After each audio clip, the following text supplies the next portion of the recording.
Hello दोस्तों, welcome back to my channel. मैं थोल्ला भाई पीके में आपका स्वागत है। तो दोस्तों, आज का जो आपका टॉपिक है लेसन है आपका विद्युत। विद्युत के लेसन के सवाल सबसे ज़्यादा न्यूमेरिकल में आती हैं और इस लेसन को मैं बहुत ही डीपली क्लियर करूंगा। इसके जितने भी न्यूमेरिकल हैं मैं उन सारे न्यूमेरिकल को पहले बताऊंगा, क्योंकि न्यूमेरिकल इस लेसन के बहुत ज़्यादा पेपर में आती हैं और आपको 1 नंबर से लेके 8 नंबर तक न्यूमेरिकल जो आते हैं उन सारे न्यूमेरिकल को मैं बताऊँगा। तो आप वीडियो के लास्ट तक बने रहना, आपको हर एक टॉपिक बहुत अच्छे से समझ में आने वाली है। तो यहाँ पे आपका है न्यूमेरिकल का प्रश्न। इन सारे प्रश्नों को हम क्लियर करते हैं, ठीक है। ये आपका न्यूमेरिकल का प्रश्न है। लगभग 50 से 60 प्रश्न तो होगा, ठीक है। 50 से 60 प्रश्न है, छोटे प्रश्न भी हैं, बड़े प्रश्न भी हैं। जो प्रश्न बहुत ज़्यादा महत्वपूर्ण है मैं उन सारे प्रश्नों को बताऊंगा। कुछ ऐसे भी होंगे जो पेपर में रिपीट नहीं हुए हैं, फिर भी मेरी कोशिश यही होगी कि ज़्यादा से ज़्यादा न्यूमेरिकल बताऊं। इस लेसन में जितने भी प्रश्न हैं मैं उन सारे प्रश्नों को बताऊंगा। आप वीडियो के लास्ट तक बने रहना, आपको हर एक टॉपिक बहुत अच्छे से समझ में आने वाली है। तो जैसा कि आपका पहला प्रश्न है, ठीक है। यहाँ पे क्या लिखा है कि एक तार में, ये प्रश्न आपका है कि एक तार में 2.0 एम्पियर की धारा प्रवाहित हो रही है। कितना एम्पियर की धारा प्रवाहित हो रही है? 0.2। तो तार से होकर 20 मिनट में कितना आवेश प्रवाहित होगा? ठीक है, ये आपका पहला सवाल है। तो आपको देखो क्या करना है, मैं बहुत स्पीड में बताऊंगा क्योंकि सवाल सरल हैं। जो सवाल सरल हैं उनको आप जल्दी जल्दी से देख लीजिए। तो पहला सवाल में क्या है, इसमें लिखा है कि तार में आई का वैल्यू कितना दिया है? आई बराबर दिया है 2.0 एम्पियर। ये आपकी धारा है, ठीक है। और धारा का मात्रक क्या हो जाएगा? एम्पियर हो जाएगा। आई का वैल्यू कितना हो गया? आई का वैल्यू हो गया 2 एम्पियर और टाइम आपका कितना दिया है? तो टाइम आपका दिया है 20 मिनट, ठीक है। टाइम आपका कितना है? टाइम आपका है 20 मिनट। जितने भी सवाल हैं आपको मिनट में नहीं सॉल्व करना है, तो इसको हम सेकंड में चेंज करेंगे। और सेकंड में चेंज करने के लिए हम यहाँ पे 60 से करेंगे गुणा, ठीक है। 60 से अगर गुणा करेंगे तो वैल्यू कितनी हो जाएगी? 6 को 2 से गुणा करोगे 12, यहाँ पे 2 जीरो है तो 2 जीरो और ये हो जाएगा सेकेंड, ठीक है। ये आपका सेकेंड में चेंज हो गया। आई का वैल्यू दिया है और टी का वैल्यू दिया है। हम निकालते हैं प्रश्न में आवेश। आवेश का फार्मूला हो जाएगा क्यू बराबर आई इंटू टी। तो क्यू हो गया, आई का वैल्यू कितना है? आई का वैल्यू है 2.0 और टी का वैल्यू है 1200। और 1200 को अगर हम 2 से गुणा करेंगे तो ये हो जाएगा 2400। और आवेश का मात्रक क्या होगा? तो आवेश का मात्रक होगा कूलाम। तो आपका जो उत्तर आएगा वो आ जाएगा 2400 कूलाम। तो ये आपका पहला प्रश्न कंप्लीट हो गया।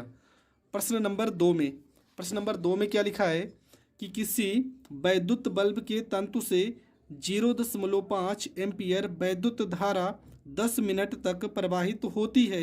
वैद्युत परिपथ से प्रवाहित वैद्युत आवेश का परिमाण ज्ञात कीजिए। तो हम क्या करेंगे, यहाँ पे लिखेंगे आई बराबर 0.5 और ये हो जाएगा आपका एम्पियर हो जाएगा, ठीक है। और टी का वैल्यू कितना लिखा है? टी का वैल्यू आपका लिखा है 10 मिनट। मिनट को सबसे पहले हम चेंज करेंगे सेकेंड में। तो कैसे चेंज करेंगे? यहाँ पे 10 गुणे 60 गुणा करेंगे हो जाएगा 600 और ये हो गया आपका सेकेंड, ठीक है। ये आपका 600 सेकेंड हो गया। फार्मूला क्या होगा? क्यू बराबर आई इंटू टी। यहाँ पर हो गया क्यू, आई का वैल्यू 0.5 और टी का वैल्यू 600। गुणा करेंगे 6 पंछे 300, मतलब 6 पंछे तो 30 हो गया, एक जीरो। यहाँ पे कितने जीरो है? 2, तो 2 जीरो लगा देंगे। एक अंक पे दशमलव है तो एक अंक पे दशमलव लगा देंगे। तो आपका जो मान आएगा वो आ जाएगा 300। और आवेश का मात्रक क्या होगा? तो इसका मात्रक हो जाएगा कूलाम और ये आपका हो जाएगा करेक्ट आंसर। तो ये आपका दूसरा प्रश्न हो गया। अब आते हैं प्रश्न नंबर 3 पे। तो प्रश्न नंबर 3 में क्या लिखा है कि तांबे के एक तार से होकर 50 गुणे 10 की पावर 18 मुक्त इलेक्ट्रॉन प्रति सेकंड प्रवाहित हो रहे हैं। चालक में धारा का मान ज्ञात कीजिए। चालक में हमें धारा का मान निकालना है। तो सबसे पहले क्या करेंगे यहाँ पे, ठीक है। हम क्या क्या वैल्यू दिया है? तो इलेक्ट्रॉनों की संख्या दिया है n। इलेक्ट्रॉनों की संख्या को हम n लिखेंगे। वैल्यू दिया है 50 गुणे 10 की पावर 18, ठीक है। और हमें क्या निकालना है? धारा का मान, मतलब हमें आई का वैल्यू निकालना है। और प्रश्न में क्या लिखा है? प्रति सेकेंड, मतलब टी का वैल्यू कितना लिखा है? 1 सेकेंड लिखा है, ये टी का वैल्यू लिखा है। और क्या दिया है? और इलेक्ट्रॉन की वैल्यू भी लिखा है 1.6 गुणे 10 की पावर -19 कूलाम। ठीक है, इतनी सारी वैल्यू दी है और इन सारी वैल्यू के माध्यम से हम सवाल को हल करते हैं। हमें निकालना है आई। हमने दो फार्मूला पढ़ा है, एक फार्मूला होता है Q बराबर N इंटू ई और एक फार्मूला होता है Q बराबर में I इंटू टी। Q के बराबर में एन ई है और Q के बराबर में I इंटू टी है, तो हम इसके बराबर भी इसको लिख सकते हैं। तो यहाँ पे लिखेंगे एन ई बराबर में I इंटू टी हो जाएगा। N की जगह पे क्या लिखा है, तो ये लिखा है 50 गुणे 10 की पावर 18 और इलेक्ट्रॉन की जगह पे 1.6 गुणे 10 की पावर -19। आई का वैल्यू हमें निकालना है, टी का वैल्यू कितना दिया 1 सेकेंड, तो यहाँ पर 1 लिखेंगे। होगा क्या, 16 को 0 से गुणा करोगे 0, 16 को 5 से गुणा करोगे 16 पंचे 80, एक अंक पे दशमलव तो एक अंक पे दशमलव, 19 में से 18 घटाएंगे तो 10 की पावर -1 बराबर क्या हो जाएगा, ये हो जाएगा आई हो जाएगा। ठीक है, यहाँ पर 10 की पावर -1 का मतलब क्या हुआ, अगर हम इसे नीचे भेज देंगे तो प्लस हो जाएगा, बराबर यहाँ पे आई हो जाएगा। एक 0 से एक 0 कट जाएगा तो आई बराबर कितना हो जाएगा 8 और धारा का मात्रक क्या हो जाएगा, धारा का मात्रक हो जाएगा एम्पियर और ये हो जाएगा आपका करेक्ट आंसर। तो आई का मान कितना आ गया, आई का मान आ गया 8 एम्पियर। अगला प्रश्न जो आपका है प्रश्न नंबर 4। ठीक है, इसमें क्या लिखा है, इसमें लिखा है कि आपका किसी वैद्युत चालक में 1 एम्पियर की धारा 1 मिनट तक, 1 एम्पियर की धारा 1 मिनट तक प्रवाहित की जाती है। आपको कुल आवेश निकालना है और प्रवाहित इलेक्ट्रॉनों की संख्या भी निकालना है। तो दो प्रश्न इसमें करने हैं, प्रश्न नंबर 4 है, तो दोनों प्रश्न को हम समझते हैं। प्रश्न नंबर 4 में क्या लिखा, 1 एम्पियर मतलब आई का वैल्यू कितना दिया है, 1 एम्पियर लिखा है, 1 एम्पियर लिखा है और टी का वैल्यू कितना लिखा है, 1 मिनट लिखा है, 1 मिनट लिखा है। 1 मिनट को हम सेकेंड में चेंज करेंगे तो ये 60 सेकेंड हो जाएगा। ठीक है, 60 सेकेंड हो जाएगा। सवाल में हमें आवेश निकालना है, क्यू का वैल्यू निकालना है और इलेक्ट्रॉनों की संख्या मतलब एन, इलेक्ट्रॉनों की संख्या निकालना है। तो चलो इन दोनों सवालों को हम हल करते हैं। तो यहाँ पे हम लिखेंगे क्यू बराबर में एन इंटू ई, यहाँ पर हो जाएगा क्यू हो जाएगा, एन का वैल्यू हमें निकालना ही है। ठीक है, और क्यू का वैल्यू ही निकालना है। तो पहले फार्मूला क्यू बराबर आई इंटू टी लिखते हैं। तो यहाँ हो जाएगा क्यू बराबर आई की जगह पे 1 एम्पियर और टी की जगह पे 60। तो क्यू का मान आ जाएगा 60 को 1 से गुणा करोगे 60 और आवेश का मात्रक हो जाएगा कूलाम। तो पहला आंसर तो 60 कूलाम आ चुका है। दूसरा क्या लिखेंगे, क्यू बराबर में एन इंटू ई, क्यू की जगह पे 60 रखेंगे, एन का मान आपका नहीं पता है, ई की जगह पे 1.6 गुणे 10 की पावर -19 लिखेंगे। ठीक है, प्रवाहित इलेक्ट्रॉनों की संख्या ही निकालना था हमें। तो यहाँ से क्या करेंगे, ये हो जाएगा 60, देखो ये वैल्यू गुणे में ना, तो यहाँ पे भाग में आ जाएगा 1.6 गुणे 10 की पावर -19 बराबर में n हो जाएगा। यहाँ से अगर हम दशमलव हटाते हैं ना तो ऊपर 0 बढ़ जाएगा, तो ऊपर हो जाएगा 600 बटे में 16, 10 की पावर -19 को ऊपर भेजेंगे तो +19 हो जाएगा। यहाँ पे n का वैल्यू निकल आएगा। n को हम भाग करते हैं 16 को अगर हम 60 में भाग करेंगे तो 16 तिया 48, 16 चौको 64, तो लगभग देखो भाग कर देते हैं। 16 को अगर हम 600 में भाग करेंगे 16 तिया 48 हो जाएगा, ये हो जाएगा 12, यहाँ पे 0, 16 छक्का 96, 16 सत्ते 112 हो जाएगा, 10 में से 2 गया 8 और यहाँ पे तो पूरा कट जाएगा, दशमलव लगाएंगे 0, 16 पंचे 80 हो जाएगा। n का वैल्यू हो जाएगा 37.5 गुणे 10 की पावर कितना लिखा है 19, ये हो जाएगा आपका करेक्ट आंसर। तो आपका जो इलेक्ट्रॉनों की संख्या होगा, ठीक है, दो प्रश्न थे, पहला तो प्रश्न यहाँ पे कंप्लीट हो गया और दूसरा प्रश्न यहाँ से कंप्लीट हुआ है। तो ये आपका प्रश्न नंबर 4 भी कंप्लीट हो चुका है। देखो प्रश्न नंबर 5 जो है वो बहुत छोटा प्रश्न है और बहुत ज़्यादा इम्पॉर्टेंट है। प्रश्न नंबर 5 में क्या लिखा है कि 1 कूलाम आवेश में इलेक्ट्रॉनों की संख्या कितनी होती है। 1 कूलाम आवेश में इलेक्ट्रॉनों की संख्या कितनी होती है। तो फार्मूला क्या होता है, फार्मूला होता है Q बराबर में N इंटू ई। 1 कूलाम मतलब Q का वैल्यू कितना लिखा है, 1 कूलाम दिया गया प्रश्न में, तो Q की जगह पर 1 रखेंगे। N का वैल्यू हमें निकालना है, इलेक्ट्रॉन का वैल्यू 1.6 गुणा 10 की पावर -19 होता है। तो यहाँ पे क्या करेंगे, देखो ये वैल्यू पूरा गुणे में ना, तो यहाँ पे भाग में आ जाएगा 1 बटे में 1.6 गुणे 10 की पावर -19, बराबर में n हो जाएगा। दशमलव यहाँ से हटाएंगे, ऊपर 0 हो जाएगा, ये हो जाएगा 10/16। 10⁻19 को अगर हम ऊपर भेज देते हैं तो ये हो जाएगा आपका प्लस में, और यहाँ पे हो जाएगा n। 16 को अगर 10 में हम भाग करते हैं, ठीक है, थोड़ा से काट दोगे, 2 पंचे 10 और 2 अठे 16। चलो 5 में, ठीक है, यहाँ पे हम भाग कर दे रहे। 8 को 5 में भाग करते हैं, दशमलव लगेगा, यहाँ 0। 8 छंग 48 हो जाएगा, यहाँ पे 2 आएगा, 0। 8 दूना 16 हो जाएगा, फिर 4 आएगा, 8 पंचे 40। अरे कुल मिलाकर आपका जो वैल्यू आएगा n बराबर 0.625 गुणे 10 की पावर यहाँ पे 19 हो जाएगा। हम यहाँ पे दशमलव को एक अंक इधर खिसकाते हैं तो ये हो जाएगा 6.25। अगर एक अंक इधर लाते हैं ना तो यहाँ 19 है तो एक घट जाएगा, 10 की पावर 18 हो जाएगा, और ये आपका हो जाएगा करेक्ट आंसर। तो 6.25 जो होगा ये आपका करेक्ट आंसर हो जाएगा। तो हम लोगों ने प्रश्न नंबर 5 तक, ठीक है, आपने प्रश्न नंबर 5 तक सारे प्रश्न मैंने बताए हैं। हर एक प्रश्न ज़रूरी है, हर एक प्रश्न को आपको बहुत ही अच्छे से पढ़ना है और साथ में लिखना भी है, जिस कारण आपकी तैयारी और अच्छे से हो सके। बढ़ते हैं प्रश्न नंबर 6 की ओर। तो प्रश्न नंबर 6 में क्या लिखा है कि एक वैद्युत चालक में 1.6 एम्पियर की धारा बह रही है। 1.6 एम्पियर की धारा बह रही है। चालक से प्रति सेकंड गुजरने वाले इलेक्ट्रॉनों की संख्या की गणना कीजिए।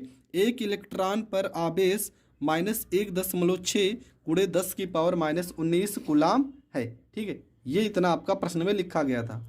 तो प्रश्न आप समझ चुके हैं। अगर समझ चुके हैं तो प्रश्न को कैसे करना है चलो वो समझते हैं। तो क्या क्या वैल्यू दी है 6 नंबर में। पहली बात तो आई का वैल्यू दिया है। आई बराबर लिखा है 1.6 और धारा का मात्रक क्या होगा, एम्पियर होगा। उसके बाद क्या लिखा है, प्रति सेकेंड, मतलब टी का वैल्यू कितना लिखा है, 1 सेकेंड लिखा है। इसके बाद इलेक्ट्रॉनों की संख्या, मतलब एन का वैल्यू हमें निकालना है। और क्या दिया, इलेक्ट्रॉन पर आवेश, ठीक है, मतलब क्यू का वैल्यू कितना लिखा है 1.6 गुणे 10 की पावर -19, और यहाँ पर हो जाएगा कूलाम। यहाँ पर क्या हो गया, कूलाम हो गया। तो हम क्या लगाएंगे, फार्मूला यहाँ पे लगाते हैं। हमें इलेक्ट्रॉनों की संख्या एन निकालना है।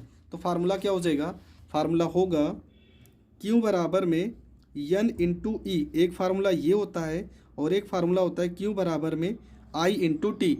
तो Q के बराबर ये भी है और Q के बराबर ये भी है। तो हम इसको इस तरह से भी लिख सकते हैं, एन ई बराबर में I इंटू टी।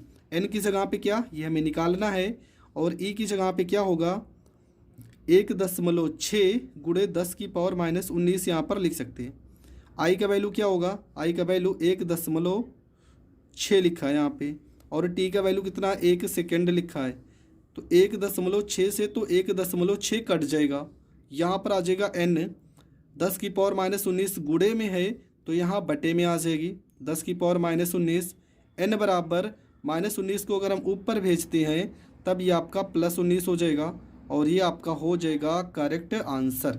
ठीक है, तो आपका जो उत्तर आएगा वो आ जाएगा 1 गुणे 10 की पावर -19, और ये आपका हो जाएगा करेक्ट आंसर।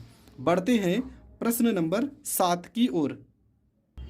तो 7 नंबर प्रश्न में क्या लिखा है कि एक वैद्युत चालक में 4 गुणे 10 की पावर 19 इलेक्ट्रॉन प्रति सेकंड बह रहे हैं। चालक में वैद्युत धारा की गणना कीजिए। एक इलेक्ट्रॉन पर वैद्युत आवेश इतना दिया गया है। तो प्रश्न में हम समझ चुके हैं, आप लिख लीजिए। अगर आपके पास बुक नहीं है तो आप हर एक प्रश्न को लिखेंगे, तभी आपको हर एक चीज़ समझ में आएगी। तो प्रश्न नंबर 7 में क्या क्या लिखा था, तो प्रश्न नंबर 7 में पहली चीज़ तो आपका इलेक्ट्रॉन, मतलब एन का वैल्यू लिखा है। एन का वैल्यू कितना लिखा है 4 गुणे, ठीक है, क्या लिखा है 4 गुणे 10 की पावर 19। एन का वैल्यू है 4 गुणे 10 की पावर 19 लिखा है। और प्रति सेकेंड, मतलब टी का वैल्यू आपका 1 सेकेंड लिखा है। टी का वैल्यू 1 सेकेंड लिखा है। और ई का वैल्यू, इलेक्ट्रॉन का वैल्यू, मतलब वही आवेश का वैल्यू 1.6 गुणे 10 की पावर -19 लिखा है। और वैद्युत धारा आपका निकालना है। ठीक है, वैद्युत धारा आपका निकालना है। तो ये सारी वैल्यू हमने लिख लिया है। फार्मूला लगाएंगे। फार्मूला आपका क्या होता है, तो हमने अभी पढ़ा Q बराबर में N इंटू ई होता है, और एक फार्मूला Q बराबर में I इंटू टी होता है। पर यहाँ पर दोनों फार्मूलों की ज़रूरत पड़ेगी। तो यहाँ पे NE बराबर में हम I इंटू टी लिख सकते हैं। N का वैल्यू जो होगा वो आपका है 4 गुणे 10 की पावर 19, और ई का वैल्यू 1.6 गुणे 10 की पावर -19। आई का वैल्यू क्या है हमें नहीं पता है, और टी का वैल्यू 1 सेकेंड। तो आई का वैल्यू ही हमें निकालना है। 16 को 4 से गुणा करोगे, 16 चौको 64, 6.4 गुणे 10 की पावर 19 प्लस में और ये माइनस में, पूरा पूरा कट जाएगा और धारा का मात्रा क्या हो जाएगा एम्पियर। तो आई का वैल्यू कितना आ जाएगा 6.4 एम्पियर, और ये आपका करेक्ट आंसर हो जाएगा। तो ये आपका हो गया प्रश्न नंबर 7 कंप्लीट। अब बढ़ते हैं प्रश्न नंबर 8 की ओर। तो प्रश्न नंबर 8 में आप देख रहे हैं कि लिखा है कि किसी चालक में 0.5 एम्पियर की धारा प्रवाहित हो रही है जब उसके सिरों के बीच 2 वोल्ट का विभवांतर 2 वोल्ट है, तो चालक का प्रतिरोध बताइए। ठीक है, बहुत ही सिंपल प्रश्न है। प्रश्न में आपका आई का वैल्यू दिया गया है और वी का वैल्यू दिया है 2 वोल्ट। आपको प्रतिरोध निकालना है। तो हमने ओम का नियम पढ़ा है। ठीक है, ओम का नियम का फार्मूला क्या है, फार्मूला होता है V बराबर में I इंटू आर। तो V की जगह पे 2 रखेंगे, I की जगह पे 0.5, R की जगह पे हमें निकालना है। तो यहाँ पे अगर हम दशमलव हटाते हैं तो नीचे आपको पता है 0 बढ़ जाएगा, 5/10 गुणे में R, 5 एकम 5, 5 दूना 10। इस 2 को 2 में गुणा करेंगे तो R बराबर 2 दूना 4, और प्रतिरोध का मान क्या हो जाएगा, प्रतिरोध का मात्रक ओम होता है। तो आपका जो उत्तर आएगा वो 4 ओम आपका करेक्ट आंसर हो जाएगा। अगला प्रश्न है प्रश्न नंबर 9। लिखा है 2 ओम के 3 प्रतिरोधों को, 2 ओम के कितने प्रतिरोध हैं 3, इनको श्रेणी क्रम और समांतर क्रम में जोड़ने पर उनके तुल्य प्रतिरोध का अनुपात क्या होगा। पहले श्रेणी क्रम कहा गया है, उसके बाद समांतर क्रम कहा गया है। तो आप करोगे क्या, पहली बात तो कितने प्रतिरोध हैं, 2 ओम के 3 प्रतिरोध हैं, मतलब R1, R2 और R3 का वैल्यू कितना दिया है 2 ओम दिया है। तो इसको पहले हम समांतर क्रम में जोड़ते हैं। ठीक है, समांतर क्रम में कैसे जोड़ेंगे, तो यहाँ पे हम बना भी दे रहे हैं, कुछ इस तरह से आपको बना भी देना है, यहाँ पे और यहाँ पे। ठीक है, यहाँ पे आपका 2 हो जाएगा 2 ओम, ये आपका 2 ओम और ये आपका 2 ओम। यहाँ पे बिंदु ए मान लेते हैं, यहाँ पे बिंदु बी मान लेते हैं। इनका हमें तुल्य प्रतिरोध निकालना है। तो कैसे निकालेंगे समांतर क्रम के लिए, 1/R बराबर 1/R1 प्लस में 1/R2 प्लस में 1/R3, ये समांतर क्रम का फार्मूला हो जाएगा। तो 1/R बराबर 1/2 प्लस 1/2 प्लस में 1/2 हो जाएगा। तो यहाँ पर हो गया 1/R बराबर, हर देखो बराबर है ना, तो 1 2 लिखेंगे और अंश को जोड़ेंगे, 1 2 3, ये हो जाएगा 3/2। अगर हम इसको पक्षांतर करेंगे या R का वैल्यू निकालेंगे, R बराबर 2/3, 2/3 हो जाएगा। ये R डैश इसको मान लेते हैं, R डैश का वैल्यू क्या आ गया 2/3, ये R डैश हम यहाँ पे लिख सकते हैं। ठीक है, ये आपका समांतर क्रम हो गया। अगर श्रेणी क्रम में इसको लिखना हो तो श्रेणी क्रम में कुछ इस तरह से फिगर बनेगा। ठीक है, और ये आपका श्रेणी क्रम का फिगर, ये आपका क्या है B है और ये आपका A है, ये आपका 2 ओम हो जाएगा, ये भी 2 ओम और ये भी 2 ओम हो जाएगा। तो फार्मूला क्या होगा, R इसको डबल डैश मान लेते हैं, फार्मूला होता है R1 प्लस में R2 प्लस में R3। तो यहाँ पे R डबल डैश बराबर हो जाएगा 2 प्लस में 2 प्लस में 2। तो R डबल डैश बराबर हो जाएगा 2 4 6, यहाँ पे 6 ओम हो जाएगा। तो R डैश का मान और R डबल डैश का मान आ गया। हमें निकालना इसका रेशियो, मतलब अनुपात। तो लिखेंगे अभिष्ट अनुपात बराबर क्या हो जाएगा। पहले हमें श्रेणी समांतर क्रम का देखो प्रश्न में देखेंगे, नहीं तो तुरंत प्रश्न गलत होगा। प्रश्न में पहले क्या लिखा था, प्रश्न में लिखा था पहले श्रेणी, तो पहले श्रेणी क्रम की वैल्यू लिखेंगे। ठीक है, तो यहाँ पे श्रेणी क्रम का वैल्यू क्या है, ये 6 ओम, तो यहाँ पे 6 ओम लिखेंगे, अनुपात 2/3 हो जाएगा, 2/3। इस 3 को यहाँ पे ओम है, ओम से ओम कट जाएगा, 3 को 6 से गुणा करोगे, ये हो जाएगा 18 और यहाँ पे हो जाएगा 2, 2 एकम 2, 2 9 18, तो 9:1। ठीक है, 9:1 जो आ रहा है ना, ये आपका करेक्ट आंसर होगा। ये प्रश्न भी पेपर में पूछा गया प्रश्न है और बहुत ही ज़्यादा महत्वपूर्ण है। प्रश्न पढ़ने में ज़रूर आपको आसान लग रहा होगा, लेकिन अगर आपको रूल नहीं पता है तो आप इस प्रश्न को नहीं कर पाओगे। इसलिए आपको प्रश्न हल करने के साथ साथ उसका रूल भी पता होना बहुत ज़रूरी है। तो ये प्रश्न भी आपको समझ में आ गया होगा। बढ़ते हैं अगले प्रश्न की ओर। और अगला जो प्रश्न है वो है आपका प्रश्न नंबर 10। ठीक है, तो प्रश्न नंबर 10 में क्या लिखा है कि 5 ओम प्रतिरोध के तार के साथ कितने ओम प्रतिरोध का तार समांतर क्रम में जोड़ा जाए जिससे परिणामी तुल्य प्रतिरोध 4 ओम हो। मतलब 5 ओम प्रतिरोध का तार, मतलब आर का वैल्यू प्रश्न नंबर 10 है। और यहाँ पर संकेत भी लिखा है, इसमें कुछ करना ही नहीं है। संकेत में लिखा है कि 5 ओम का अगर प्रतिरोध एक प्रतिरोध के साथ जोड़ा जाता है तो इनका तुल्य प्रतिरोध 4 आता है। ठीक है, प्रश्न में कुछ इस तरह से आपको करना है कि मान लेते हैं हम आर डैश का वैल्यू कितना दिया है, 4 दिया है, और R1 का वैल्यू आपको R1 को हम मान लेते हैं, R1 आपका 5 ओम दिया है, R2 आपको बताना है। तो इसको हम कैसे जोड़ेंगे, समांतर क्रम में 1 में R डैश बराबर 1 में R1 प्लस में 1 में R2, यही तो फार्मूला लगाते हैं और यही हर बार लगाएंगे। तो यहाँ पर हो जाएगा 1 में 4, आर डैश का वैल्यू कितना 4 बराबर में 1 में हम R1 का वैल्यू कितना दिया, चलो 5 दिया है, और R2 का वैल्यू हमें नहीं पता है। तो यहाँ पर हो जाएगा 1 में 4, ये प्लस को इस साइड भेजेंगे तो 1 में 5 बराबर में हो जाएगा 1 में R2 हो जाएगा, 5 एकम 5 हो जाएगा, माइनस 4 एकम 4 हो जाएगा, 4 को 5 से गुणा करेंगे, 4 पंचे 20 हो जाएगा, बराबर 1 में R2 हो जाएगा। ठीक है, तो यहाँ पे वैल्यू क्या आ जाएगा, यहाँ पर 1 में R2 बराबर 5 में से 4 गया 1, और यहाँ पर नीचे हो जाएगा 20, 1 से तो 1 कट गया, तो R2 बराबर क्या आ जाएगा, R2 बराबर सीधा 20 आ जाएगा। ठीक है, आप इसको पक्षांतर मतलब क्रॉस मल्टीप्लाई भी कर सकते हो, आपका 20 ही आएगा। तो 20 ओम जो आ रहा है ना, ये आपका करेक्ट आंसर हो जाएगा। तो मैंने 10 प्रश्न बता दिए हैं। ठीक है, प्रश्न नंबर 10 तक हमने बता दिए हैं। प्रश्न नंबर 11, 12, 13 तो अभी वीडियो ज़्यादा लंबी भी नहीं हुई, 20 मिनट की वीडियो हो चुकी है। हम थोड़ा से प्रश्न को और कर लेते हैं, क्योंकि अभी लगभग हम आधे घंटे का तो वीडियो बना ही सकते हैं, नहीं तो वीडियो ज़्यादा लंबी हो जाती है तो उसे अपलोड करने में थोड़ा प्रॉब्लम होती है। तो हम प्रश्न नंबर 11 देखते हैं। ठीक है, प्रश्न नंबर 11 में लिखा है कि 4 प्रतिरोध 10, 4, 6 और 5 ओम श्रेणी क्रम में संयोजित है। ठीक है, श्रेणी क्रम में संयोजित है और पूरे संयोजन के सिरों के बीच 7.5 वोल्ट का विभवांतर है। ठीक है, और प्रत्येक प्रतिरोध में धारा व विभवांतर ज्ञात कीजिए। प्रत्येक प्रतिरोध में हमें धारा भी निकालना है और विभवांतर भी निकालना है। तो ये प्रश्न आप देख चुके हैं और लिखा भी है प्रश्न में। तो इस प्रश्न को हम कैसे हल करेंगे वो समझते हैं। ठीक है, आपका कितना वोल्ट दिया है, 7.5 वोल्ट दिया है प्रश्न में, और आपका जो प्रतिरोध है वो 10 ओम है, 4 ओम है और 6 ओम है, और यहाँ पे 5 ओम है। तो चलो, ये आपका बन गया फिगर। सवाल यही है कि आपका जो विभवांतर है वो 7.5 वोल्ट है, प्रतिरोध 10 ओम, 4 ओम, 6 ओम, 5 ओम है।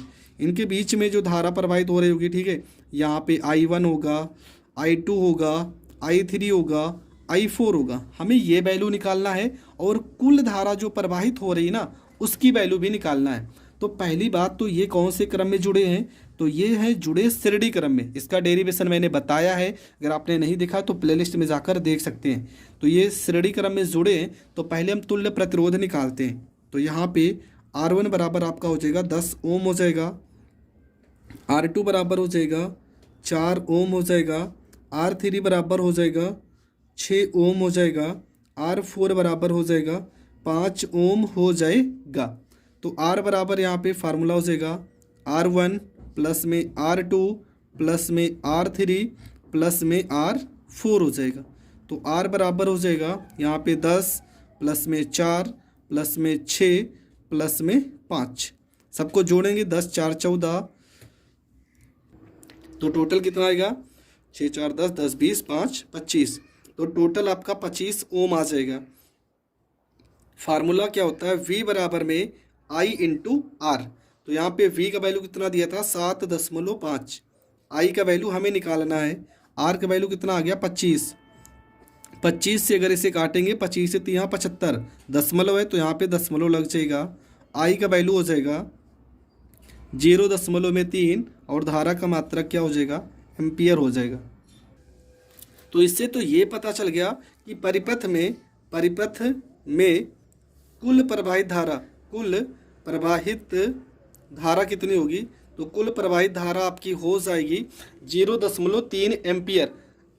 लेकिन प्रश्न में क्या पूछा गया था, प्रश्न में पूछा गया था कि प्रत्येक प्रतिरोध के में धारा व विभवांतर ज्ञात कीजिए। प्रत्येक प्रतिरोध में हमें धारा निकालना है, ठीक है, प्रत्येक प्रतिरोध में हमें धारा निकालना है। तो फार्मूला क्या होगा, V बराबर में I1 इंटू R1 लिखेंगे।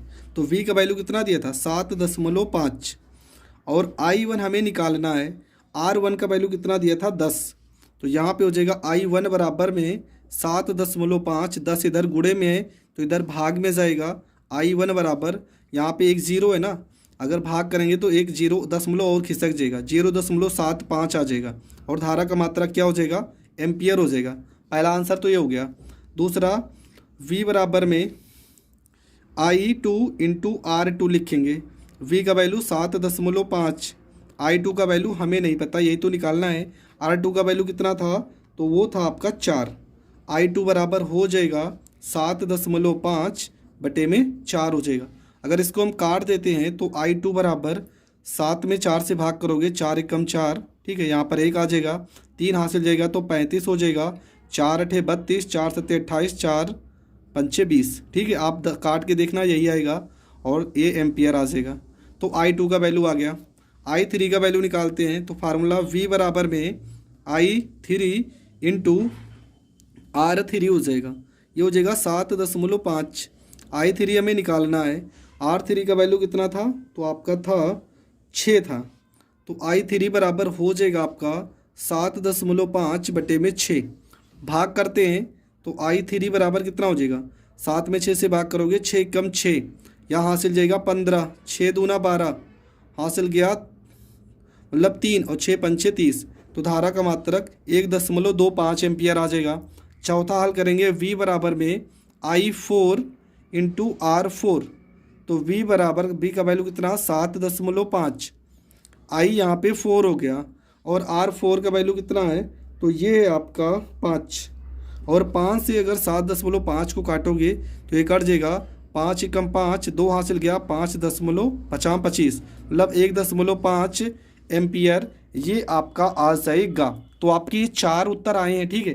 पहला उत्तर तो आपका यहाँ पे था 0.3 एम्पियर, दूसरा 0.75, तीसरा 1.875 और ये आपका 1.25 और अगला आपका है 1.5 एम्पियर। तो इस प्रश्न में थोड़ा सा बड़ा प्रश्न जरूर है और 6 नंबर में पूछा भी जाता है। तो इतनी सारी वैल्यू आपको निकालना था, उसके बाद ही आपका करेक्ट आंसर होगा, ठीक है। तो ये प्रश्न भी आपका हो गया। तो आपका जो 12 नंबर प्रश्न है, 12 नंबर प्रश्न में कोई कमी है, ठीक है, कोई ना कहीं गलती है, इसका जो करेक्ट आंसर वो नहीं आ रहा है 12 नंबर प्रश्न में। तो हम प्रश्न नंबर 13 को हल करते हैं।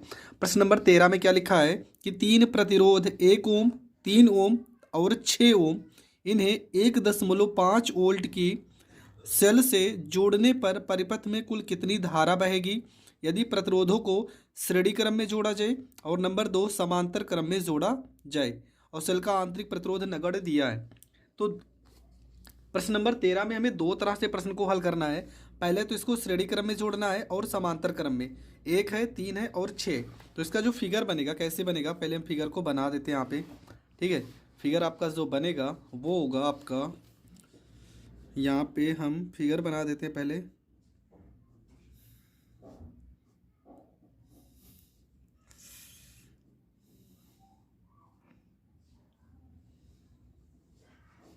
आप पेपर में फिगर बनाओ या ना बनाओ उससे आपको फ़र्क नहीं पड़ता, आपको तब भी पूरे नंबर मिलेंगे, ठीक है। कैसा कैसा था, यहाँ पर 1 था, 3 था और 6 था। ये आपका 1.5 वोल्ट है, ये आपका 1 ओम है, 3 ओम है और एक 6 ओम है, ठीक है। आई एम्पेयर की धारा प्रवाहित होगी। ये आपका समांतर क्रम में हो गया। अगर इसी को श्रेणी क्रम में जोड़ना है आपको तो आप श्रेणी क्रम में इसको जोड़ सकते हो, ठीक है, और जोड़ना पड़ेगा, समांतर क्रम में भी जोड़ना है और श्रेणी क्रम में भी जोड़ना है इसको। और ये आपका 1.5 वोल्ट हो जाएगा और ये आपका 1 ओम हो जाएगा, 3 ओम हो जाएगा और 6 ओम हो जाएगा। हमें क्या निकालना था, तो हमें निकालना है कुल कितनी धारा बहेगी, मतलब हमें धारा निकालना है। और धारा निकालने के लिए सबसे पहले क्या करेंगे, ठीक है, यहाँ पे हम कुल इसका तुल्य प्रतिरोध निकालते हैं। तो R1 का वैल्यू कितना दिया है 1 ओम, और R2 का वैल्यू कितना दिया है, तो ये आपका दिया 3 ओम। R3 का वैल्यू आपका कितना दिया है 6 ओम। फार्मूला क्या हो जाएगा, R बराबर में 1/R बराबर 1/में R1 प्लस 1/में R2 प्लस 1/में R3। 1/में R बराबर 1/में 1 प्लस 1/में 3 और R3 का वैल्यू 6 हो जाएगा। हर यहाँ पे कितना है 6, तो इनको 6 करते हैं, यहाँ पे 2 से गुणा कर लो, यहाँ पर भी 2 से, यहाँ 6 से गुणा कर लो, यहाँ पे भी 6 से गुणा कर लो। तो ये 1/R बराबर हो जाएगा 6/में 6, ये हो जाएगा 2/में 6 और ये हो जाएगा 1/में 6। तो 1/R बराबर हर यहाँ पे 6 हो जाएगा, अंश को जोड़ेंगे 6 2 8 और 1 9, 3 त्रिका 9 और 3 दूना 6। तो R का वैल्यू कितना निकल के आएगा, इसको पलट देंगे तो 2/3 ओम आ गया।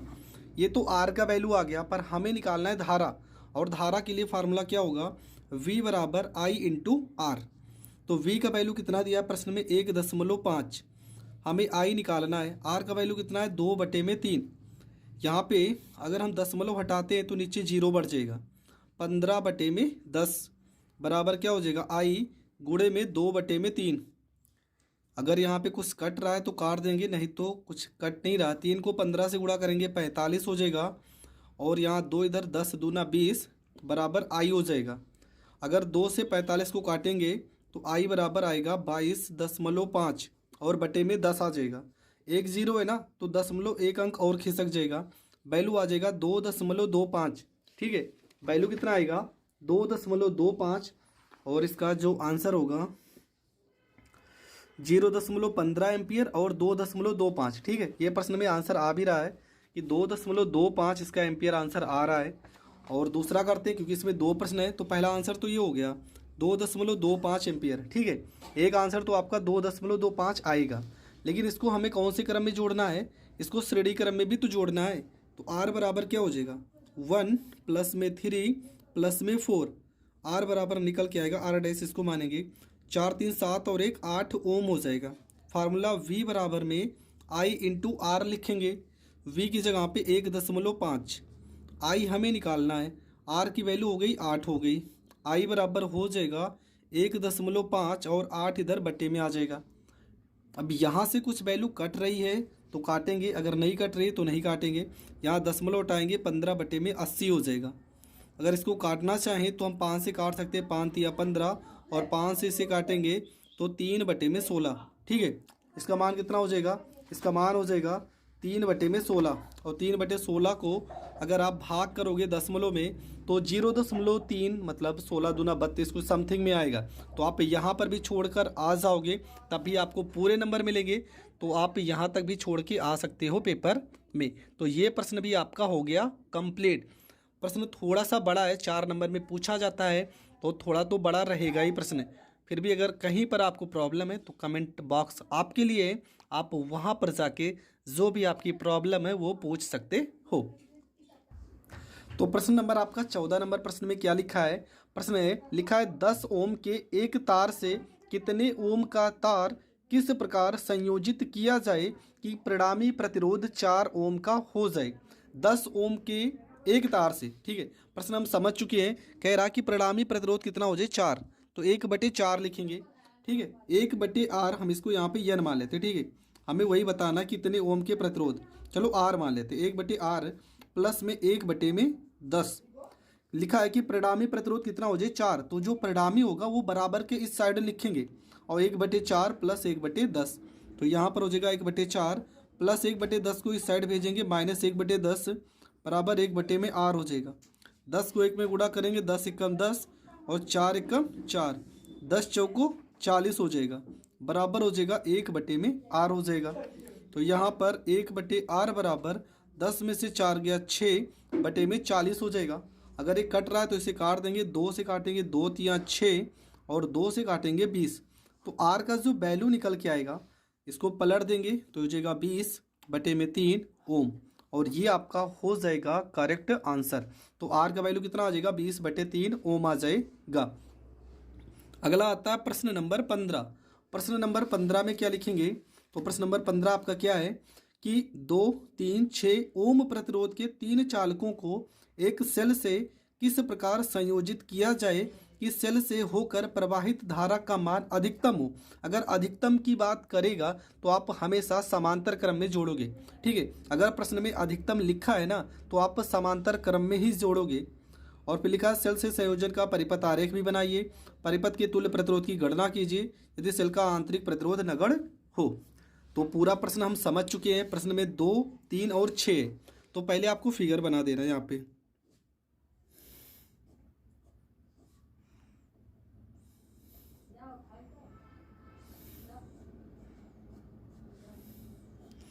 एक बैटरी के साथ यहाँ पर हम जोड़ देते हैं। ये आपका क्या है, 2 ओम है और 3 ओम है और ये 6 ओम है, ठीक है।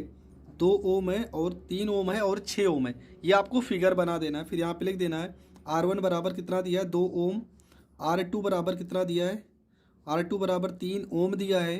R3 बराबर कितना दिया है, ये 6 ओम दिया है। तो तुल्य प्रतिरोध क्या होगा, R बराबर समांतर क्रम का formula 1/R1 plus 1/R2 plus 1/R3, ये होता है फार्मूला। 1/R बराबर 1/2 प्लस में 1/3 प्लस में 1/6 हो जाएगा। तो यहाँ पे हर 6 है ना, तो सबको 6 कर लेते हैं। यहाँ पे 2 से गुणा, यहाँ पे 2 से गुणा, इसको 6 करने के लिए 3 से गुणा, ऊपर भी 3 से गुणा। तो 1/R बराबर हो जाएगा 3/6 प्लस 2/6 प्लस 1/6 हो जाएगा। तो यहाँ पर 1/R बराबर हो जाएगा, हर आपका कितना आ गया 6, 3, 2, 5 और 1 6, 6 से 6 कट गया। आर का वैल्यू सीधा सीधा 1 ओम आ जाएगा। आर का वैल्यू आपका जो आएगा तुल्य प्रतिरोध वो 1 ओम होगा। और ये जो 1 ओम आया है ना, यही आपका करेक्ट आंसर भी हो जाएगा। तो आर का जो वैल्यू आएगा वो 1 ओम एकदम करेक्ट आंसर है। आंसर भी 1 ओम ही आ रहा है। अगला जो है प्रश्न नंबर 16। तो 16 नंबर प्रश्न में क्या लिखा है कि 3 प्रतिरोधकों जिनमें से प्रत्येक का प्रतिरोध 9 ओम है, तो आप किस प्रकार संयोजित करेंगे कि संयोजन का तुल्य प्रतिरोध 13.5 ओम हो और 6 ओम हो। ठीक है, कह रहे कि 3 प्रतिरोध हैं जिनको आपको जोड़ना है और प्रत्येक प्रतिरोध कितना है, 9 ओम है। इस प्रकार जोड़ना है कि इनका संयोजन का तुल्य प्रतिरोध ना 13.5 हो और दूसरा आपका क्या हो, 6 ओम हो। पहला कितना आना चाहिए, 13.5 और दूसरा कितना आना चाहिए, 6 ओम आना चाहिए। तो ये सवाल को हम कैसे करेंगे, ठीक है।